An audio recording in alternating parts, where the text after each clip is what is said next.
Hello, my name is Peter Cherches, and there's something I have to tell you about myself.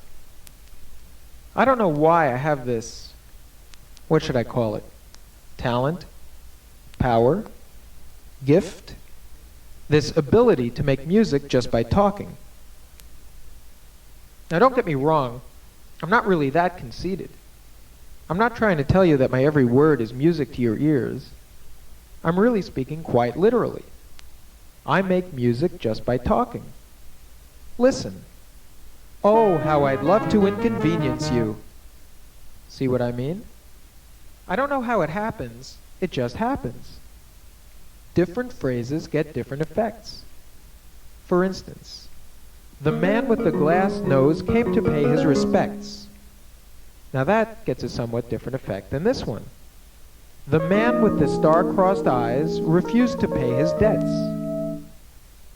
Now let me give you some more examples, so you'll get a really clear idea of how it works.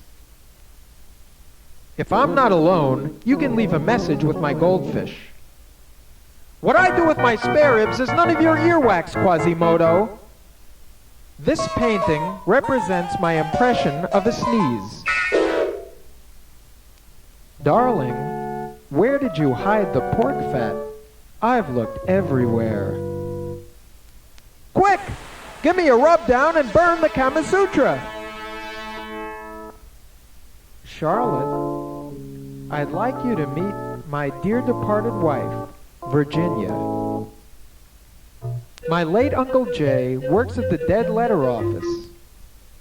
If I've told you once, I've told you 1,000 times. If I've told you once, I've told you 1,000 times. If I've told you once, I've told you 1,000 times. If I've told you once, I've told you 1,000 times. Doctor, tell me the truth. Am I living?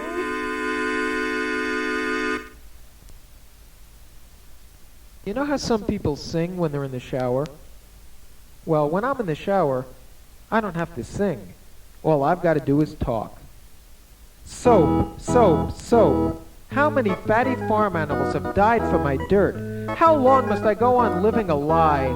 And when I wash my hair, why must I always lather, rinse, repeat, in that order?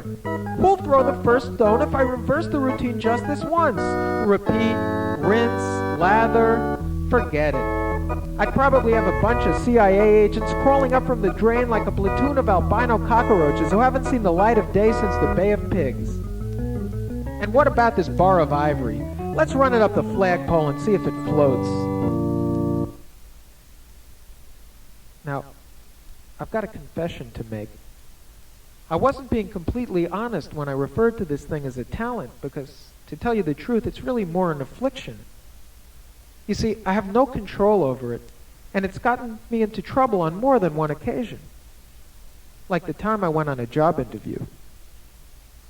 Mr. Glassine, I would like to work as a quantitative analyst for your multinational afterthought because I feel that you're doing the right thing by taking the natural resources of the fourth dimension and turning them into feasibility studies while offering the delightfully childlike inhabitants of that aforementioned dimension nothing more in return than the contents of a 90% forgotten Super Bowl warehouse circa 1966.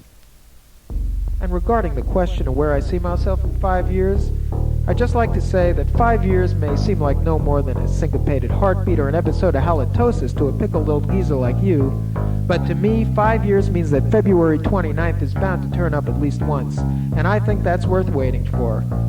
Get my drift, Glassine? And I think I would have gotten the job if it weren't for the music.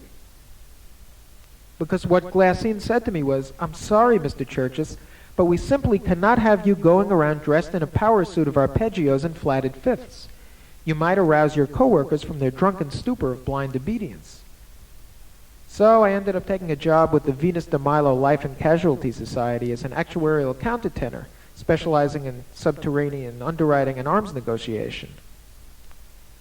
Let me tell you, sometimes this thing can be downright frustrating. Like on the evening of January 18th, 1982. It happened during a touch-and-go seduction attempt.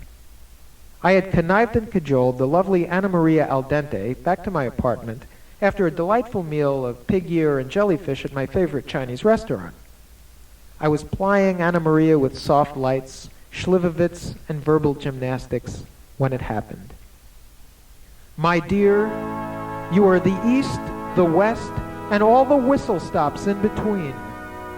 Your two kneecaps are like the finest Italian pastry, and when you cross your legs, they become like a cross between cannoli and sfogliatelle.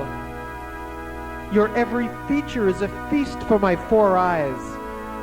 To be within shouting distance of you brings goosebumps to the top of my head. I must have you here on the Swedish minimalist love seat purchased last October at the workbench for a song. We could make demanding but ultimately rewarding music together. To which she replied, you seem to be doing that on your own. Then she laced up her hiking boots, said sayonara, and hightailed it out of my dank but affordable bachelor pad. Why must I suffer like this? Sometimes I think that I can't go on, and I contemplate suicide.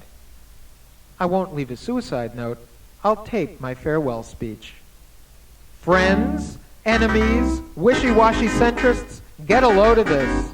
When you hear this tape, I'll be dead, deceased, departed, defunct, demised, late, gone, no more, out of the world, launched into eternity, extinct, stiff. Yes, when you hear this tape, I will have passed away, met my end, perished, croaked. I'll have given up the ghost, kicked the bucket, cashed in, checked out, popped off. And why must I do this terrible deed, you might ask? Because of this infernal cacophony, this pathetic jingle mill over which I have no control. And so, now it is time to end it all, to pay my debt to nature, to take my last sleep, to shuffle off this mortal coil, to face the final curtain, to go the way of all flesh, to return to dust, to meet my maker, to stop the music!